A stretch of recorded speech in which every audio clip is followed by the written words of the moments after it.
महाराष्ट्र के chief minister Devendra Fadnavis ने कहा कि उनकी पार्टी ने बीएमसी इंतखाबात को संजीदगी से लिया है। फडणवीस ने कल होने वाली पोलिंग से कबल आज दिए गए एक इंटरव्यू में कहा कि उम्मीदवारों के इंतखाब से लेकर मुहिम चलाने तक तमाम पहलुओं पर हमने बहुत गौर व फिक्र के बाद काम किया। उन्होंने कहा कि हमने डॉक्टर्स, इंजीनियर्स और पीएचडी जैसे पढ़े लिखे उम्मीदवारों को मैदान में उतारा है। चीफ मिनिस्टर ने मजीद कहा कि बीजेपी ने तमाम शोबों से ताल्लुक रखने वालों को टिकट दिया है, जिसमें तरकारी फरोख्त करने वाले का भी नाम शामिल है। फडणवीस ने मजीद कहा कि हमने इंतखाबी मुहिम में भी न सिर्फ जलसे और जुलूस निकाले बल्कि घर घर जाकर मुहिम चलाई और राय दहिंदों से रास्त तौर पर जुड़ने की कोशिश की। उन्होंने कहा कि हमें उम्मीद है कि इन इंतखाबात में पार्टी को भारी अक्सरियत हासिल होगी। कि ये जो चुनाव है इसको हमने बहुत गंभीरता से लिया और कैंडिडेट सिलेक्शन से लेकर तो कैंपेन तक हर चीज में हम लोगों ने बहुत विचार के साथ सारा काम किया है। आप अगर हमारे कैंडिडेट्स देखेंगे तो बहुत पढ़े लिखे कैंडिडेट्स हमने दिए, पीएचडी तक, प्राचार्य तक हमने कैंडिडेट्स दिए, डॉक्टर्स दिए, इंजीनियर्स दिए, साइंटिस्ट दिए, इसे अलग अलग प्रकार का। और गरीब से गरीब बिल्कुल सब्जी बेचने वाला भी हमारा कैंडिडेट है। तो ऐसे सब तबकों के लोगों को हमने कैंडिडेटचर दिया। जो हमने प्रचार किया उस प्रचार में भी हमने पद्धतियां बदली, केवल सभाएं नहीं की, रैलीज नहीं की, तो उसके साथ रोड शोज भी किए। और सबसे एक नायाब तरीका हमने ये लाया कि हम लोगों ने पब्लिक मुलाकातें, इस प्रकार से इंटरव्यूज, पब्लिक इंटरव्यूज, इस प्रकार के भी एक हमने फोरम तैयार किया जिसमें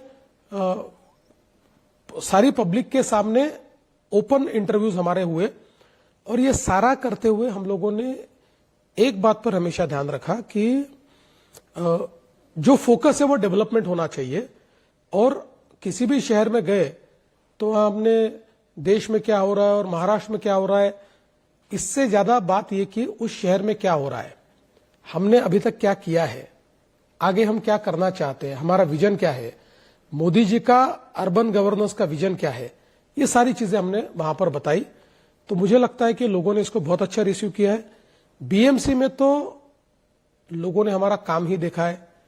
कोस्टल रोड हो, अटल सेतु हो, न्यू मुंबई का एयरपोर्ट हो, 400 किलोमीटर की मेट्रो हो, अंडरग्राउंड मेट्रो हो, सबर्बन रेलवे हो, या नया कोस्टल रोड हो जो बांद्रा से वर्सोवा, वर्सोवा से विरार तक जा रहा है, वो कोस्टल रोड हो, या फिर मुंबई के पर्यावरण को ठीक करने वाले एसटीपीज हो। ये सारी चीजें जो हमने की है ये मुंबई करों ने देखी है, इसलिए हमको बहुत अच्छा रिस्पांस मिल रहा है। मुंबई तो हम 100% जीतेंगे। मुंबई जीतेंगे, पुणे जीतेंगे, पिंपरी चिंचवड़ जीतेंगे, नासिक जीतेंगे, नागपुर जीतेंगे, जितनी बड़ी कॉरपोरेशन है वो सारी हम जीतेंगे। और मेरा अपना मानना यह है कि इस चुनाव में जो 29 महानगरों का चुनाव हो रहा है उनमें से 26 से 27 महानगरों में बीजेपी, शिवसेना या एनसीपी का मेयर होगा। महाराष्ट्र में शहरी बॉडी के इंतखाबात 15 जनवरी को होंगे, जिसके लिए इलेक्शन कमीशन और पुलिस की जानिब से तमाम इंतजाम मुकम्मल कर लिए गए हैं। जहां वोटिंग सुबह 7:30 बजे से शाम 5:30 बजे तक जारी रहेगी। वोटों की गिनती और नताइज का ऐलान दूसरे दिन यानी कि 16 जनवरी को होगा। इस सिलसिले में बीएमसी हुदूद में कल आम तातिल का ऐलान किया गया। इसका मतलब है कि 15 जनवरी को कई अवामी खिदमात बंद रहेंगी। इस सिलसिले में आइए मजीद तफसीलात जानते हैं हमारे नुमाइंदे अमजद खान से। अमजद खान इस वक्त हमारे साथ जुड़ चुके हैं, सीधे हम चलेंगे अमजद खान के पास। अमजद खान, क्या कुछ तफसीलात और अपडेट्स आपके पास हैं बीएमसी इलेक्शंस को, कल होने वाले इलेक्शंस को लेकर के? देखिए, कल जो है पोलिंग पार्टी जो है अपने अपने पोलिंग बूथ के ऊपर जो है वो रवाना हो गई है। तमाम ईवीएम मशीन जो है उसको सील करके जो है तमाम पोलिंग स्टेशन से लेके जाया जाएगा। और कल सुबह में ही तकरीबन 6:30 बजे मॉक ड्रिल होगी। मॉक ड्रिल के बाद जो है 7 बजे से पोलिंग का जो प्रोसेस है वो शुरू किया जाएगा। उसके बाद शाम में 5 बजे तक का जो है पोलिंग प्रोसेस जो है वो लगातार चलता रहेगा। और उसके साथ ही जो है ईवीएम मशीन जो है सील करके 16 तारीख को उसके नतीजे जो है वो बाहर आएंगे। और सरकार ने कल जो है छुट्टी का ऐलान कर दिया। तमाम सरकारी दफ्तर और जो तमाम जो प्राइवेट संस्थान है वो कल छुट्टी रहेगी, उसको बंद कर दिया गया क्योंकि वोटिंग परसेंटेज बढ़े, जिसके लिए सरकार ने ये पहल की है। और लगातार ये कोशिश करी जा रही है कि पुलिस का डिप्लॉयमेंट भी लगातार किया जा रहा है। तमाम रैपिड एक्शन फोर्स है, मुंबई के तमाम जवान है, तमाम आरपीएफ वाले हैं, तमाम लोगों को जो है पोलिंग स्टेशन के बाहर जो है वो रखा जाएगा। सुरक्षा को लेकर तमाम पुख्ता इंतजाम कर लिए गए हैं। अमजद, जैसा कि इंतखाबी मुहिम का जो शोर है वो कल थम सा गया, लेकिन तमाम रैलीज में जलसे हुए जुलूस से और जो उम्मीदवार हैं उन्होंने तमाम आवाम को, वोटर्स को लुभाने की कोशिश की है। तो ऐसे में चूंकि बीएमसी इंतखाबात में जहां पर धर्म, मजहब और आइडेंटिकल पॉलिटिक्स ज्यादा हुई है, तो ऐसे में क्या कल कोई तशद्दुद या फिरके वाराना कशीदगी के कोई खतरात हैं? क्या कोई इम्कानात इस तरह के नजर आ रहे हैं? देखिए, लोकल बॉडी का चुनाव है। आपने ठीक कहा कि जो चुनाव का असली मुद्दा था, सड़क, पानी, बिजली, विकास, उसको मुद्दा कहीं ना कहीं छूटता हुआ नजर आया। उसके बाद ये मुद्दे जो है ये निकल के सामने आए। बुरखा, उत्तर भारतीय और मराठी, ये तमाम जो मुद्दे हैं ये मुद्दे निकल के सामने आए। और जो जो जो जमीनी हकीकत थी, जो जमीन से मुद्दे थे, वो कहीं ना कहीं बड़े नेता जो थे वो कहीं ना कहीं भुलाते हुए नजर आए। हालांकि देखना ही होगा कि कल जनता जो है किसके ऊपर वोट करती है। क्या हिंदू मुस्लिम की राजनीति पे वोट करती है, क्या विकास के मुद्दे पे वोट करती है, ये तो कल पता चलेगा। लेकिन उसके साथ साथ ये भी बता दूं आपको कि कल जो है पुलिस की तरफ से जो है सुरक्षा के निजाम जो है पुख्ता कर लिया गया है। और लगातार ये कोशिश करी जा रही है कि जो संवेदनशील इलाके हैं, तमाम जो वहां पर डीसीपी, एसीपी और जो सीनियर अधिकारी है, वो तमाम जो लोग हैं वो लोग वहां पर मौजूद रहेंगे। और वो वहां पर तमाम जो ऐसे पोलिंग स्टेशन जिनको मुंबई पुलिस ने आइडेंटिफाई किया, इलेक्शन कमीशन ने आइडेंटिफाई किया है, वहां पर एक्स्ट्रा फोर्सेस जो है वो लगाई जाएगी। जी अमजद, जैसे कि एक मुद्दा हर हमेशा इलेक्शंस के अंदर ये उभरा है वोट चोरी का लेकर के, जिस तरह से कांग्रेस ने बीजेपी पर कई मर्तबा हर तरह के इलेक्शंस में इल्जाम तराशी हुई है। तो ऐसे में अब क्या इंतखाबी डेटा की हिफाजत के लिए कल कोई खास प्रोटोकॉल बना हुआ है? देखिए, साफ तौर पे आज दोनों ही भाई, चाहे उद्धव ठाकरे और राज ठाकरे की बात करें तो इलेक्शन कमीशन ने एक नई मशीन का इजाद किया है, जो उन्होंने डिस्प्ले करके बताया कि ये मशीन जो है कहीं कुछ तकनीकी प्रॉब्लम होता है या कुछ होता है तो ये मशीन का जो है इस्तेमाल किया जा सकता है। उसके लिए कहीं ना कहीं जो उद्धव ठाकरे उन्होंने साफ तौर पर नाराजगी जाहिर करी और उन्होंने इलेक्शन कमीशन को लेटर भी लिखा है और साफ तौर पर यह कहा है कि इसके पहले जो है ये डेमो जो है हमको नहीं बताया गया था और ये इलेक्शन कमीशन ने कोई नई चीज इजाद करी है, तो जिसको लेके चर्चा और सियासी गलियारों में चर्चा अभी से चालू हो गई है कि ईवीएम में कुछ ना कुछ गड़बड़ी हो सकती है। क्योंकि राज ठाकरे भी लगातार ईवीएम को लेकर कहीं ना कहीं सवाल उठाते हुए नजर आते थे और उन्होंने अपने तमाम कार्यकर्ताओं को कहा है कि जब तक का पोलिंग बूथ के अंदर जब तक का आखिरी वोट नहीं गिर जाता, जब तक वो ईवीएम मशीन जो है वो सील नहीं हो जाती, उसके पहले जो है वो कहीं ना कहीं ईवीएम पोलिंग बूथ से बाहर ना निकले। और राज ठाकरे ने यह भी आह्वान किया कि ये जरूर देखिएगा कि एक वोटर जो है दूसरी जगह अगर वोट डालने आता है तो उसका खास तौर पे ध्यान रखिएगा, क्योंकि लगातार ये कयास लगाया जा रहा था कि एक वोटर के नाम जो है चार जगहों पे और चार जगह वो है वोटिंग करता है। तो उसको लेके भी राज ठाकरे ने आह्वान किया अपने कार्यकर्ताओं से कि इन लोगों का भी खास तौर पे ख्याल रखा जाए। और मैं बता दूं, दोनों ही भाइयों की अस्तित्व की लड़ाई है ये।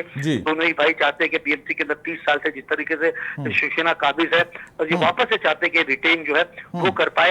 अब तो आने वाला वक्त ही बताएगा कि इसके पहले जो है 84 सीट जो शिवसेना के पास थी और तकरीबन 80 सीट जो थी बीजेपी के पास थी, तो कहीं ना कहीं कांटे की लड़ाई है दोनों के बीच में। अब देखना ये होगा कि बीएमसी जो 70,000 का, इसको एक मिनी विधानसभा भी कहा जाता है कि मिनी विधानसभा का जो है ये चुनाव है, क्योंकि बीएमसी चुनाव के अंदर जिस बीएमसी का बजट ही 70,000 करोड़ से ज्यादा हो, जैसे आप जानते होंगे कि हिंदुस्तान के अंदर अलग अलग छोटे छोटे राज्य है, उससे कम बजट जो है उन स्टेटों का होता है, उससे ज्यादा बजट मुंबई की खाली बीएमसी का है। तो इस बीएमसी के अंदर तमाम सियासी पार्टी की दलों की जो है पहली नजर होती है कि मुंबई पे जो राज करता है वो पूरे महाराष्ट्र में राज कर सकता है। इसी के लिए तमाम सियासी पार्टी ये चाहती है कि यहाँ पर जो है उनका वर्चस्व जो है वो बना रहे और उनकी सत्ता जो है वो काबिज हो।